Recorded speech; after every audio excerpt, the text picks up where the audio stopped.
Hi, everyone, and welcome back to the pod. It's brilliant to be with you, actually, from a hotel room in Bern, Switzerland, where I am currently speaking at a conference this week and doing some meetings. It's wonderful to be with you. I'm delighted to get into some chat for this week. It was, of course, the week that humans did a lunar flyby. Human beings, the humankind traveling further from Earth than any other humans have done before. We're still here trying to make sense of what's actually going on Earth while they're doing that, but we can't not talk about how incredible the images are. NASA called one of the most iconic images Earthset, a play on words because the image is reminiscent of the iconic Earthrise image, of course, taken by astronaut Bill Anders 58 years ago as the Apollo 8 crew flew around the moon. I don't know about you, but the images are such an incredible reminder to me of how fragile the Earth's atmosphere actually is. Seeing those images, seeing this incredible moment this week, of course, got me to thinking what was happening in both sport and climate in 1968 when the Earthrise image was taken. So let's hit sport first. In 1968, it was the Summer Olympics held in Mexico City in October of that year, the first games to be hosted by an Latin American nation. Another iconic image and a moment that stayed with us since that time happened at that Olympics, which was, of course, US sprinters Tommy Smith and John Carlos holding their black gloved fists aloft on the podium to protest racial discrimination, one of the most famous and defining images of all time. Dick Fosbury from the US obviously won the high jump using his revolutionary, unconventional at that time jumping style, which has now become the standard technique of the Fosbury flop. Also that year, the UEFA Euros were hosted and won by Italy. They're probably looking back at that now, thinking they wish the era was still there. Italy, of course, knocked out of the FIFA Men's World Cup there just a few days ago by Bosnia and Herzegovina. So happier days for them in terms of their footballing prowess in the 60s. It was also the year that Formula One transformed cars from national racing colours to commercial branding. So it was the first major full car sponsorship livery happened on the grid that year as well. So quite an iconic year from sport in that sport became more of a platform for global issues. International competitions were expanding, although air travel was still limited. So yeah, international competitions were expanding, although at that time, of course, air travel was still limited and global audiences were continuing to become involved with that expansion through the growth of media. So what about climate change in 1968? What was happening then? It had been a few years since the publication of the famous Keeling curve. That was a graph of atmospheric carbon dioxide measurements taken in Hawaii that began in 1958, widely considered now as one of the most important scientific works of the 20th century.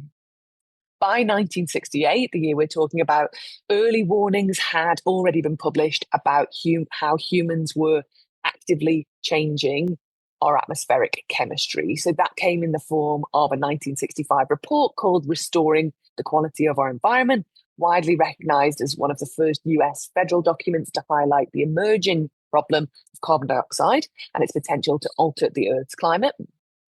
In 1968, so the same year as the Earthrise image, the Stanford Research Institute presented a report to the American Petroleum Institute.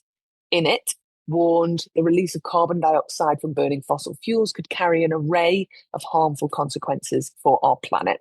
It said significant temperature changes are almost certain to occur by the year 2000, and these could bring about climatic change. It went on to say it's clear that we are unsure as to what our long-lived pollutants are doing to the environment. However, there seems to be no doubt that the potential damage to our environment could be severe. So, for our particular intersection of sport and climate, 1968 was a pretty big year. When I was researching this, I was reflecting a lot on the fact that even as we were starting to hear these early warning signings nearly 60 years ago, and from what we know today, we can acknowledge that seeing the problem does not equate to solving the problem. We know so much more now, and we've come so far. And where we've come so far is that in around climate science. So we've gone from theory to precision. In terms of awareness, we've gone from something quite niche to something very mainstream. And when it comes to sport, we've gone from regionalization and the start of the commercialization to sport to fully global, dominating all media, highly commercialized. And we'll talk a little bit more about that later. Where we haven't perhaps come so far or as far as we could have wished to is around the collective action and speed to reduce our impact with the knowledge that we now have, balancing growth with sustainability and aligning our global systems like sports within planetary limits. So yes, there is still a massive gap between awareness and action, but there is progress. We need to find the positives. Climate science is now mainstream, global and collaborative. International agreements exist, like the Paris Agreement. Sports culture and media now amplify planetary issues pretty instantly through our media outreach. And importantly, we can hope that the same systems that accelerated the problem are now capable of also accelerating solutions. So William Anders, who was the photographer of the famous Earthrise image in 1968, reflected, "We came all the way to the moon to discover Earth," which is an incredible quote. And now I think in 2026, we know more about our planet than ever, but we need to urgently take that knowledge into action now. So on that note, we are hosting a national emergency briefing for sport at the end of this month. I do hope you'll join us for that. We've had special dispensation to screen the national emergency briefing, now made into a film called The People's Emergency Briefing, which talks about climate and the environment. And we're going to do a discussion after that specifically for sport. So we'll put the link in the show notes. Please join us for that. You don't have to work in sport to join. You can just love sport, play sport, invest in sport, take the kids to five-a-side, run the park run. If you're interested in this topic and you've got a love and affinity of sport, we welcome you to that. Okay, let's get on to our climate hat trick for this week. 3 quick stories talking about news in sport with a climate angle embedded, of course. So our first story this week is March Madness. March Madness expansion comes at a hidden cost. Michigan prevailed in the men's and UCLA prevailed for the women's NCAA college basketball finals this week. College basketball, massive in the US and absolutely dominated the news cycle there. It's not been announced yet, but every sport outlet and fan forum seemingly is talking about this like it's a given, that the NCAA is going to expand March Madness basketball tournaments from 68 teams up to 76 teams going forward. The goal, presumably, to increase the number of teams that make up the tournament, which could lead to higher TV ratings, more excitement around the event. The TV ratings side would be quite bang on the money. This year, March Madness TV viewership was the tournament's largest and strongest in 33 years, with a 9% year-on-year growth, averaging 10.3 million viewers. And they aren't alone. We're seeing growth across lots of other sports, leagues, and competitions. This summer in the US, Canada, and Mexico, we will see the FIFA Men's World Cup 2026 go from 32 teams to 48 teams. The WNBA, the Women's National Basketball Association in the US, their league got 2 new teams joining this year, Toronto Tempo and Portland Fire, and their long-term growth is to grow from 13 to 18 teams by 2030. We are also seeing existing leagues targeting audiences in new markets. So taking what is a sport existing in one country, one nation, one area, and taking those into other territories in terms of growth. So we're seeing that across the Premier League, the NFL, the NBA, Serie A, Ligue 1, and others. Growth in sport is really exciting, but it comes with a hidden cost. Previous research, for example, with March Madness has shown up to 80% of emissions are connected to travel. Those emissions and that number includes the pod system, which was integrated and designed to keep teams closer to home for the first and second rounds. So as sports grow, so do the emissions relating to fan travel. if sustainability isn't clearly considered and integrated into these expanding competitions, leagues, tournaments, the very systems that make sport global and thrilling are also pushing the climate towards its limits.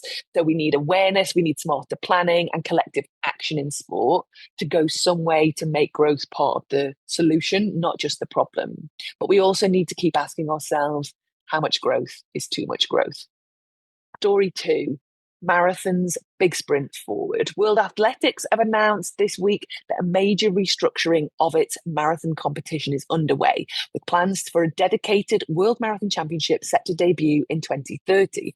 The inaugural host city is looking likely to be Athens in Greece, home of the marathon. The new championship will be annual, with men's and women competing in alternate years. Alessio Punzi, head of running and mass participation at World Athletics, said on LinkedIn that there are two main reasons for this change. Firstly, climate change making it difficult to find good hosts for an endurance event in late August and early September. Lots of awesome cities vying to host track and field, he says, but the marathon is a different beast. The second reason he gives for the change is economics. Distance running is a spectator sport, especially when stakes are high, like in the Worlds, he says. But its value proposition today is predicated also, whilst not primarily, on the mass race component, including social impact for any host. So some local organising committees are great, he says, at staging and monetising a 30,000 people race, while 50 events need to happen on the track at the highest level. For others, mass events are an afterthought. He says this model creates a more focus and opens to new categories of partners, which is perfectly in line with the zeitgeist. Taken together, this marks another shift for our global sporting calendar and way of thinking. The marathon is no longer being treated as just another discipline within athletics, but as a standalone ecosystem with its own hosting logic, revenue model, and audience. What looks like a calendar adjustment, I think, is something bigger. This is an example of a sport that is starting to reorganize itself around climate constraints and economics, going beyond tradition alone. Our third story is Bangladesh cricket board in crisis, but climate change stays on the sidelines. Bangladesh has dissolved its cricket board, citing gross irregularities in last year's elections, and has appointed an interim leader led by former captain Tamim Iqbal.